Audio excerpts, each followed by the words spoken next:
Today, we will be diving into 4 things that I wish I'd had have known before going through my transition, my major life transition, like leaving the department and but after 20 years and starting all over.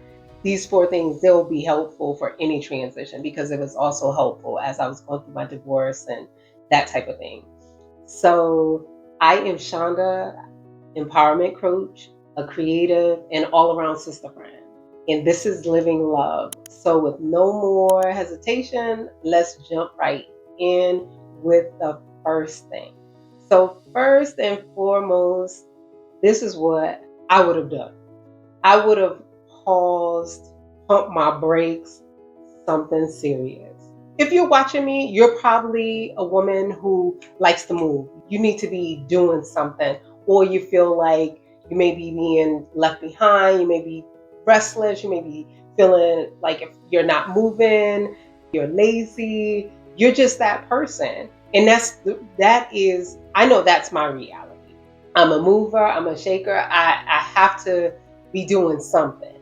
But during that major life transition, like what I went through, especially after the 20 years, doing 20 years in the department, I really needed to sit myself down somewhere. I needed to pump my brakes. I needed to seriously pause.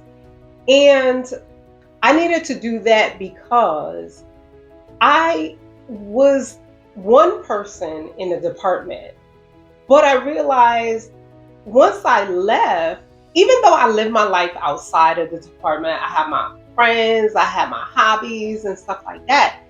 When you leave, it's like you really are like, who is this person? But I just kept going. I just kept moving and I started my creative thing. Everything happened so fast. I didn't take the time necessary just to take a moment, pump my brakes, pause for a second. And after doing the 20-year thing, I could have pumped my brakes probably for a few months or so just to reevaluate who I am, what I'm doing, where I'm going. And I didn't do that. I jumped right in to starting this creative business and I really didn't know what I was doing, but I was so excited and I had life in me. This is an awesome opportunity. This is wonderful. I didn't stop. I did not stop until I was forced to kind of stop. So that is one thing. If you are going through a transition, make it your business. One of the most important things you can do is just stop. Stop, pause, take a break. Don't try to have it figured out. Don't just give yourself that time. I'm not telling you how much time that you need because that's individual. You might only need a day to pause. Who knows? But pause, give yourself that space. So, number 2, relearn yourself. I realized the woman in uniform was truly so very different than the woman who no longer wears the uniform. I always had my life outside of the department. That was really important to me. But what I realized, I was no longer the same person. I went into the department in my early 20s and I came out in my 40s. So I'm like, in such a different world. So I had to relearn who I was. And it's interesting because I had was doing a balancing act of between the woman I had been for the last 20 some years to the woman I knew this is who I really am now.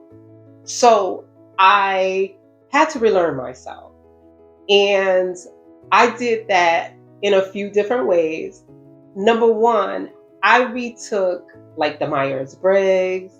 I took Strength Finder quizzes. I retook the love language quiz. I took a lot of quizzes. And just to kind of see who like who is this person now. I even realized in the love languages quiz, like, oh wow, I'm no longer this. I like this a bit more. Oh wow, in strength finders, like the my what I thought were strengths were not as strong as other things.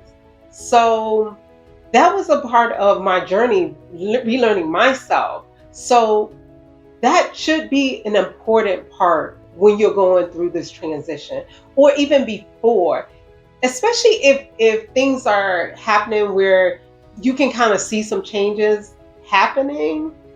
I would say this would be my suggestion is, even if you're not taking any of the exams or anything, or quizzes or anything, start doing more research about women or areas in life where you feel like you're drawn.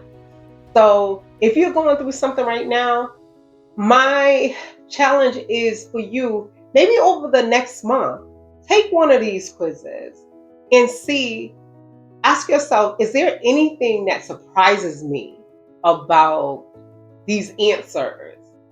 So I hope this part helps you. So number 3, evaluate the lesson this transition holds. This, I think, honest to goodness, I really do like to find the lesson in my life transitions. I don't know if everybody else is like that, but I know for me, really evaluating what is showing up, and instead of going into the victim mode, why did this happen, why did they have to do this, and or what's the reason for this change. No, start asking yourself, what am I supposed to learn from this? What am I supposed to learn from this situation going this direction? Who am I supposed to be right now after this or during this? Start asking yourself those type of questions. And this will help you stay out of the victim place, which I know I've shared my victim places as well. But you're more empowered if you can take this situation, this transition, whether it's a breakup or you have to make a big move, or a loss of a job or relocation, whatever it is. What is this teaching you? What is this lesson for you?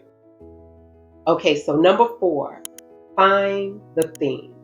What is it that this transition, what's the theme of the transition? What is calling you to, acknowledge it?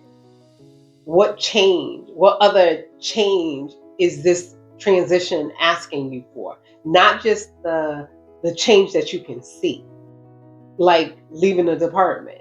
The change was me starting a new life, me starting a new career. So it wasn't just that. Because what happens, the strange and beautiful thing about it, when you're going through a major life shift or a new season in your life, it's not just that one thing is happening. There are probably more things that are happening in that major transition that I feel like God is just trying to get you to see, or divine is trying to get you to see, like, okay, there needs to be some changing in this area. Like if you're looking at this major transition and other things also keeps coming up, and there are things about boundaries that come up, then the theme of it is boundaries. Maybe you need to check, how this works for you. Or if the theme is reminding you during this season, it's reminding you to maybe slow down a bit. If that's the running theme, pick that up. And this is what you need to see now. So make sure, as you're evaluating yourself and learning yourself and going through this transition, which is already hard in itself, even if it's a good transition. For me, leaving the department was a wonderful transition because, I don't have to put on a uniform anymore. I don't have to be around criminals and, murderers and, those type of people, for a living. I don't have to do that anymore. But walking away and going into something so unsecure to me, it has been pretty challenging. This has been a challenge. So now I would have done these four things for sure to help me. I feel like those things would have helped me if I had have done them beforehand. If I had have relearned myself, if I had have paused a bit, if I had have learned, if I had have evaluated the lesson, if I had have found the theme. Because I look back now, I saw the themes, I saw the lessons, I saw where I needed to pause. I saw it all. So I hope on your journey, these four things have been or can be helpful for you. Or even if you've gone through your transition, you can use them. Now I use these things on a regular, like reevaluating myself. I'm not taking quizzes over and over again, but I'm always reevaluating who I am. Is that me? Is this still me? So I know myself. So I am so thankful that you were here. I appreciate you. If you like this, please like it, subscribe to my channel. If someone this may be helpful for them, please share it. I also would like to say that I have a Stepping into Self-Love 12-page downloadable PDF. If that's something that you're interested in, you want to dive a little bit deeper in self-love, because loving yourself is truly important. So like I said, thank you so much. I appreciate you. Thank you for showing up, and keep rising, keep shining, honey.